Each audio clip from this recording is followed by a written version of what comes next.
Okay. Oh. Tom Welsh's threes. How happy have you been with those? Well, very. We got to get more of them. Yeah.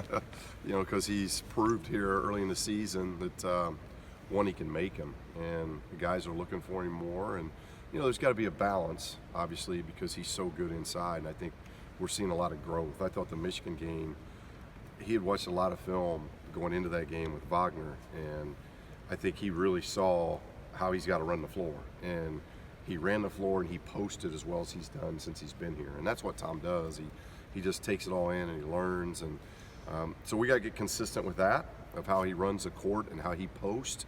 But then have a balance to it, to where if he's at the trail big, to be able to get him the ball and shoot some trail threes as well. That's something that for the last 3 years with him has never even been an option. And now it's not just an option, it's something that we want. So it's great having a 7'1" guy that can expand your offense that far out. Are you comfortable with the other two bigs shooting threes? Their percentages have not been as good. Well, Alex in particular has made shots. Alex, I think his percentage was a little bit better. He had a tough night at Michigan. It was his first road game, in 2 years. Same with Prince. And then we got 3 guys that had never played a road game. So not so much worried about Alex. Gigi has obviously been a senior. That's something that through his development we had hoped that the three-point line would be a weapon for him. I think it still can be, but he's got to do much more inside that three-point arc now. I think he can drive the ball. He's got good stuff inside, because there hasn't been any proof, as you mentioned, of being able to knock that thing down consistently. So I don't think that I want that to be his go-to. Not that I'm eliminating it, because I think we got to get more threes up. But he's got to be very choosy in what ones he takes. The 3 games left before Pac-12 play starts, where would you say you guys are at in terms of where you want to be? Well, I really like where we're at, because I didn't know, we're looking at, November, if I remember right, around November 10th. Things changed for us around November 8th. We'd had 5 weeks of doing it one way, and then one day hits us, and we're down, we go from 11 in that rotation to 8. Now, since then, Alec Wolf has been somebody I think we've got confidence can bring him off the bench and do some things for us. And Ike has made a lot of strides in that time as well. So, I do think we can go 10 deep when we need to. But then it's also trying to figure out, in those 8, 5 of them didn't play last year. So it's getting a lot of experience. And I thought we did some good enough things against Georgia Tech to get that one done. And there wasn't any more distractions anywhere in the country than what we'd had. So for our guys to get that win and then go to Kansas City and get a split against 2 sound teams in Wisconsin and Creighton, and then really go to Michigan, who just won at Texas. They've already got a very good resume. We lead for 35 of those minutes at Michigan. So very, very pleased. We finished against Wisconsin. We finished against some home games here that were some tight games. We didn't finish in the Michigan game. And I think some of that has to do with we're playing in front of our first road game, true road game. The neutral games are never 10,000 people against you like it was at Michigan. So that's different for a lot of our guys, and I think we'll be better equipped next time we go out on the road. But I also think we got a little bit tired. I thought we got wore down. I thought that, and that's a concern going against Cincinnati, who prides themselves on doing that to their opponent. So we've got to find ways of getting Tom a little bit more rest, and in particular Aaron. I can't be playing Aaron 38, 39 minutes. We've got to figure out to where we can get him to 34, 35. I think it'll be much, much more efficient that way. Following up on that, is the conduct review done?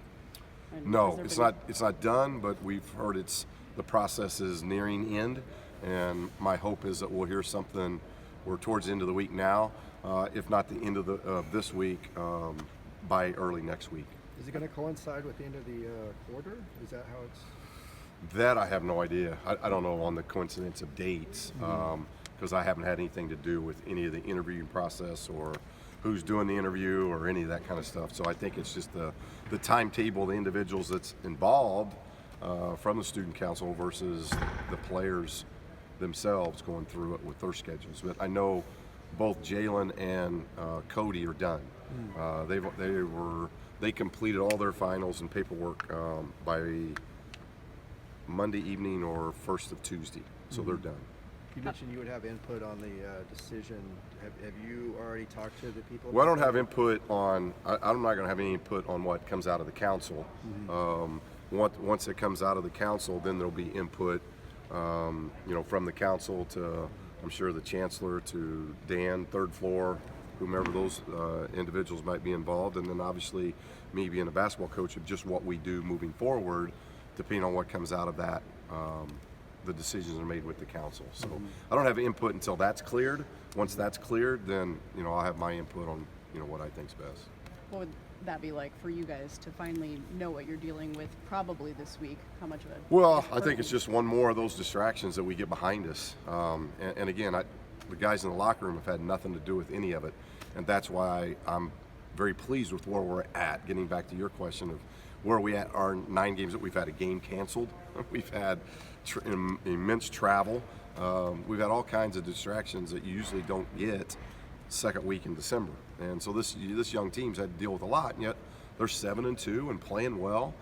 Even the 2 games we lost, we didn't defend very well against Creighton.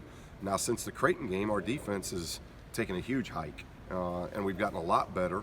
And we just wore down against Michigan and didn't close it. So a lot of those things I like. It's just hopefully we can get this last piece behind us, and then we know exactly what's happening. We're going to know, where Cody and Jalen are, just what happens with this year's team, what their availability is going to be, if any. But whether it's practice, whatever that may be, just getting them back engaged, because they've been separated from the team for quite some time. So I think just getting some resolution there will be good. The Ball brothers have officially signed. Can you kind of characterize the Ball era at UCLA with all 3 now? Well, I really had one. Lonzo obviously was terrific. The time that I got Coach Lonzo was incredible. Very respectful young man, somebody that didn't miss class, didn't, on court, off court was incredible. Became a good leader by the time it was all over with. Knew what you were going to get out of him, made people around him better. Knew he was one and done probably the day he stepped on campus, and never acted that way. You didn't see an entitlement. You didn't see anything that sometimes you see in kids like that. So he was a complete joy to coach. Really enjoyed our entire time there, and obviously things have worked out well for him. Being able to stay locally has been great with him. So that I couldn't have asked for any more. It was a lot of fun, and very, very respectful young man that I appreciate. And then obviously the other 2 didn't really get to. When Jello was here, he was terrific. Through the summer, through his academics, through coaching him on the court, he was tremendous. I mean, he was late one time, and he came in frantic, apologizing, and took his responsibility of it. And so those are things you appreciate as a coach. So have no issues that way. And obviously with Jello and Melo, just wishing them the very best of luck. I hope things really work out well for them, and I hope, just like Lonzo, I hope they have terrific pro careers. You said you hope things work out with them. What do you know about the Baltic League, and what do you think their prospects would be for I them? have no idea about the Baltic League, or where that city is, or anything about it, so I have no idea. You had mentioned that UCLA had said that he needed to mention Trump. Do you have a reaction to that? No, I had nothing to do with that, so I have no idea. I just put my statement together. And on LaMelo, obviously a big recruit for you.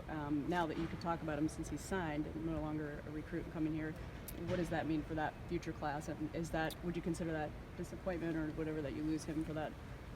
Well, it's just the way it is. It's something that's happened, but it's 2019, 2020 class, so there's all kinds of time. So right now our whole attention is finishing the 18 class. We've got a great start to it with the 3 individuals that we signed in November, and we've got a lot of work to do now up until the signing period in April to conclude that class, because it's going to be back-to-back big classes. Just like this last class was. So you're going to have back-to-back big classes. So even trying to project what the 2019 class is going to look like at this point is hard for a lot of reasons. 1, the one and done. 2, on the table, and looks like something's going to pass relatively soon, is eliminating one and dones. So the 2019 class is going to take on a whole nother, once we figure that out, that'll probably be the first class if things progress the way we think they are, that's probably going to be the first class that gets affected by what could be new policy to where individuals, players can now come right out of high school. So, if you're top 10 in that class, odds are you're not going to college. So there's a lot of variables that are going to happen with the 2019 class. So if this was this year, I think it would have a lot more ramifications, knowing that we're really 2 years out from that, of really getting the 2019 class is 2 years out from playing here. So that gives us plenty of time. You mentioned the first road game. Were there any physical signs that you could tell that that road environment was kind of wearing down on your team in that game? Well, I think the physical signs were just in watching tape. I thought we really executed what we wanted to do defensively through 35 minutes. Offensively, we got the ball sticking again. And when our ball sticks, we're not very good because we pride ourselves on full court continual motion. And when the ball's moving and touching everybody's hands, things get better. And that game, it got stuck a lot. So offensively, I was much more disappointed in our offense in the Michigan game than I was our defense. Now, it ended up affecting us because with about 5 minutes to go in the game, we stopped defending the way we had defended for 35 minutes. And the good lesson for our guys is even when the offense isn't doing what it's supposed to do, had we just defended for 40 instead of 35, I think we'd probably walk away over there with a win. But our offense affected our defense a lot. We had 20 turnovers, and we can't be a team that, again, we want to play fast, but we can't get hurried up to where we're turning the ball over at 20 clips. We got to keep that around 12. If we can keep that around 12, give ourselves another 8 possessions in the Michigan game, I think we win that game. And so those are the lessons we learned. I think the wearing down was that I saw on tape was more Tom and Aaron, of just a lot of wear and tear on what we're asking them to do, the responsibilities that we've given them, and now not getting them any blows during the game. And that's something I've got to be able to do. And part of that's trusting the young guys. And I think now we've had that one road game there. I think there's going to be more trust in that these young guys are going to get a little bit more familiar with what it's like to play on the road. Do you believe that you guys need a marquee win before Pac-12? You've got basically 2 more chances for that. Well, 3. South Dakota, they're good. Tyus has got that scout, and he's already told me about that. So we've got 3 key games left. Obviously, having the game canceled and not getting to play that game, and that was going to be a good RPI game because Montana has already had a very good schedule they've competed in. So the Montana game was going to be big for us, and obviously we haven't got that rescheduled yet. Don't know what's going to be the impact there. But you've only got 3 games left now before you break for Christmas. One of them's a nationally ranked team in Cincinnati here. And then, as you mentioned, playing Kentucky and New Orleans, who could be top 10 the time when that happens. You just got to take it game by game, and we got to keep getting better. And we're coming out of finals this week, so you never know how guys react to that. Up late, a lot of things that they've got to do. We've got, I think, I would say we've probably got 3/4 of our guys still have finals left on Friday. So they're not going to be getting concluded with their finals on Friday until about 1 o'clock. So we're trying to do the things we got to do in practice to be cognizant of that, so that they get time to get out, and yet still doing the prep that we got to do. 1 for Cincinnati, but 2 of just getting better. Because the thing I've been most impressed with this team, we've gotten better. Even in the Michigan loss, I thought we were better in the Michigan loss than we were in those 3 games here at home. And that's something that's a positive. And now we got to go to another level because I think Cincinnati's the best team we've played to date. They're physical, they're big, they're experienced. A lot of these guys played on the team that we played in the NCAA tournament last year. They're battle tested. They play a very physical style. Best rebounding team we've played. A unique defense that does an awful lot of switching. And they put a lot of pressure on you offensively, including the backboard. So it's going to be our biggest test we've had. Montana, you'd mentioned that game might be made up. Do you have any update on that? I know we've been working on it. It's hard finding the schedules that match because everything, just the first schedules that we've looked at, both teams would have to play 3 games in 1 week. And I'm not sure that Montana or ourselves are wanting to do that during conference season. So that's the trick, is trying to figure that out. I think both teams want to play it. I know we want to play it, and I know Montana is excited to play it for them because it's a big game for both of us. But whether we can find a spot in the schedule or not, it's going to be difficult. Have you been